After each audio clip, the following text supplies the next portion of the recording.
Welcome to Medicated Babbling with Janet Thomas. The rants, the laughs, and the tiny, itty-bitty, tiny baby steps that get us through chronic illness. And a quick disclaimer before we get started. I'm not a health practitioner of any kind. I'm a person with chronic illness and opinions, so let's get started.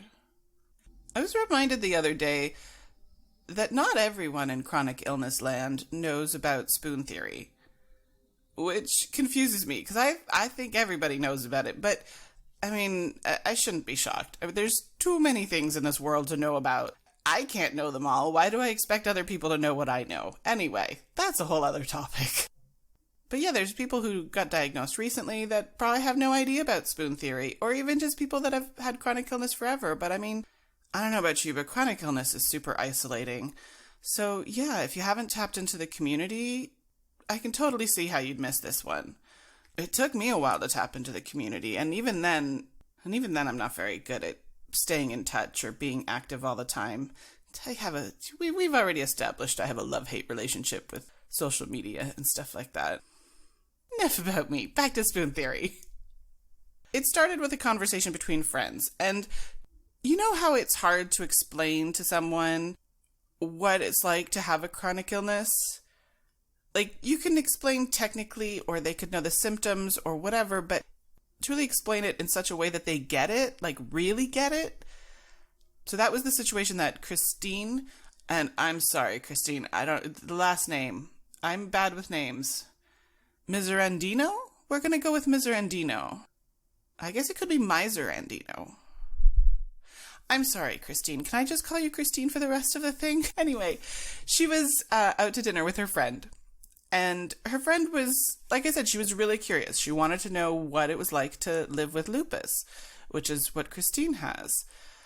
They'd been friends forever, so she knew a lot of the, she knew a lot of the stuff. She knew the symptoms. She knew a lot of the issues that Christine faced. But yeah, she wanted to get to that next level of understanding. She wanted to get it. And one of the major things about having a chronic illness is energy. It's just energy.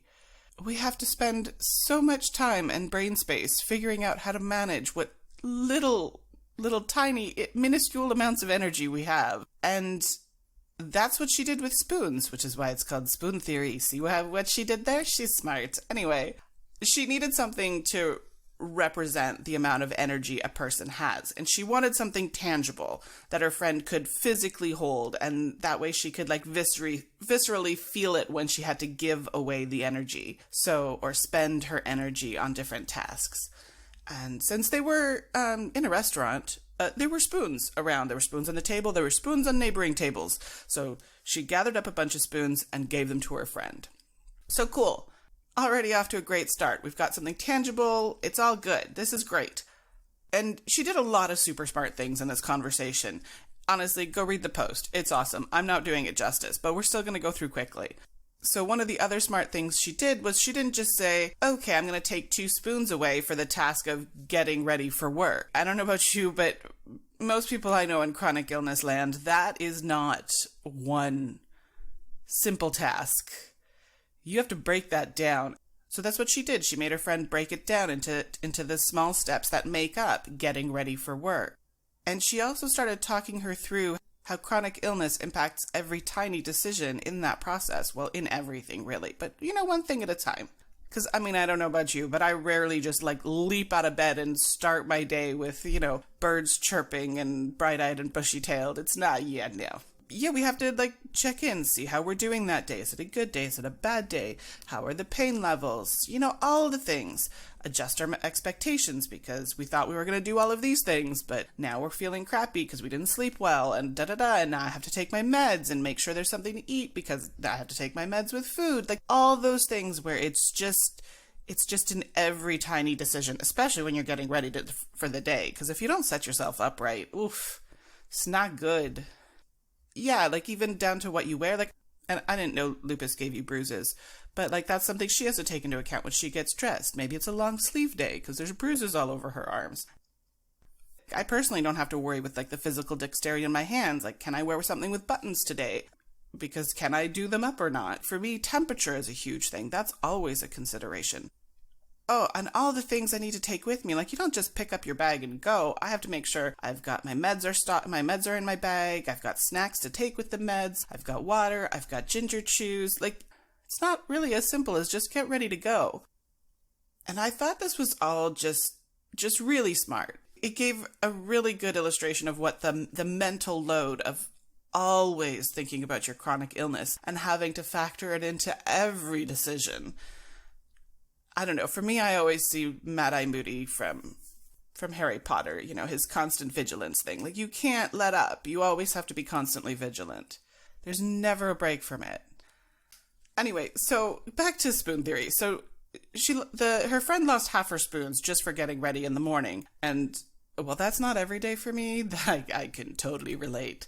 Yeah, sometimes the shower seems like climbing Mount Everest. We've already established this. So half the spoon's gone, and she had most of her day to go. Like, she had to commute to work, she had to work all day, she had to do all the things that we normally do. And that's when Christine sort of introduced the idea of trade-offs. Like, if you cook a nice healthy dinner, you've got no spoons left for cleaning up after dinner. The pots and pans are going to sit in that sink till, well, at least the next day, if not longer. I mean, I think most people can relate to being tired. I mean, especially, I remember when I was a lot healthier, being fried by the end of the week. But yeah, it's not fried by the end of the week. It's fried after every day in chronic illness land. And the kind of, like, being fried at the end of a day or being tired at the end of the day, even that's different. So, like, now I will now go drool in front of a random YouTube video before it's time to go to sleep. Whereas before it was like, yeah, I'm too tired to cook, let's go out for dinner. Like, no. Going out for dinner, and of course, we're talking before times. Going out for dinner takes just as much, if not more, energy than making dinner. I mean, if you've planned ahead and have stuff in your freezer or have convenience foods or are eating leftovers, going out for dinner is way more energy. Whether you want to cook and eat what's in your fridge, that's a different story. But in terms of energy, yeah, no, that's not the same trade-off. Anyway, like I said, I'm missing 1,000 details from the article that she wrote originally, so go read it. Of course, I put the link in the show notes. But one of the things that I need to take away from Christine's article is that she was really smart. She spaced out the lessons. Like, she didn't bombard her with, you know, having to break down the tasks, think about everything, do trade-offs, like, all at once. She spread out those lessons over the mythical day that they were having. And I need to learn to do that. I tend to bombard everything at once, which doesn't really work out so well. So, yeah, I need to learn that one. So, yeah, that's spoon theory.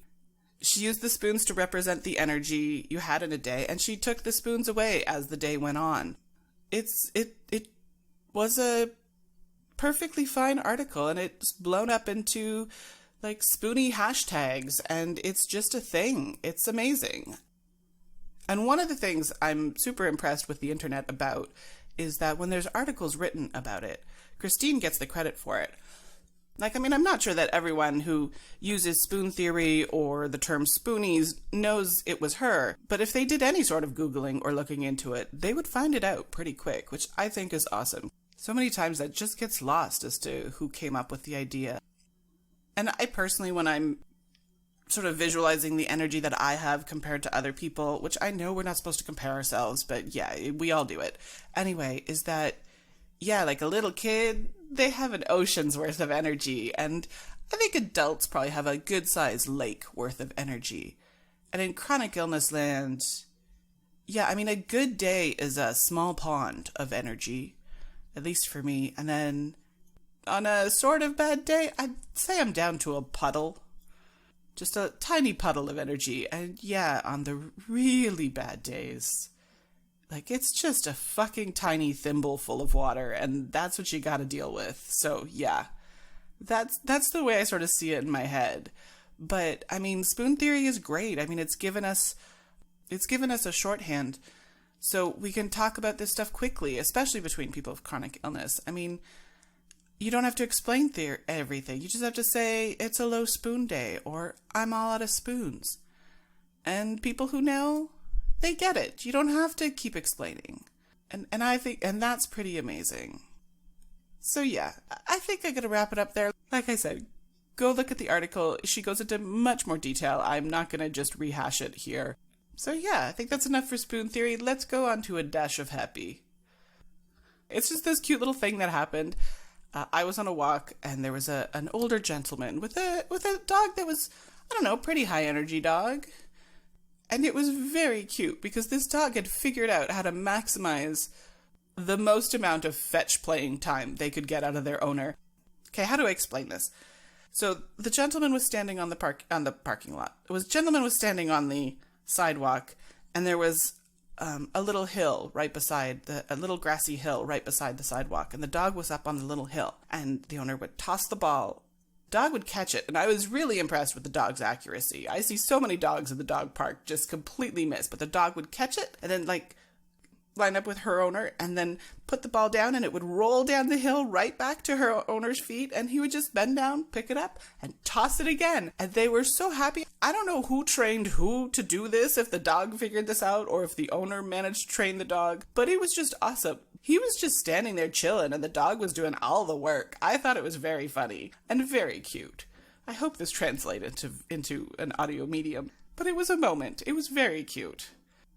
So as always, please subscribe because there's no schedule. I cross my fingers and hope to release one every month, but things happen.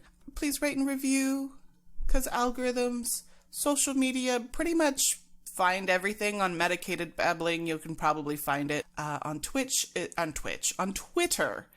It is mbabbling, but I think if you search for Medicated, it would still come up. Speaking of Twitch, if you want to see more personal stuff that's not related to podcast, most of those handles are JT Art and Stuff. And I have a Twitch channel now, which was last month's Dash of Happy. It's lots of fun. I'm really enjoying it. That's about it. Thanks to Fresh Kills for the intro and outro music. You are awesome. And thanks to everybody who's listening, because, oh my god, if you're still listening, you're the best. And don't forget you matter, and I'll talk to you next time. Okay, bye. 1, 2, 3, 4, get it. 1, 2, 3, 4, get it. 1, 2, 3, 4, get it. 4, get it. No more faffing. Let's do this. Go line back up with where her owner was, or his owner. I don't know the gender of the dog. Anyway, we'll go with her.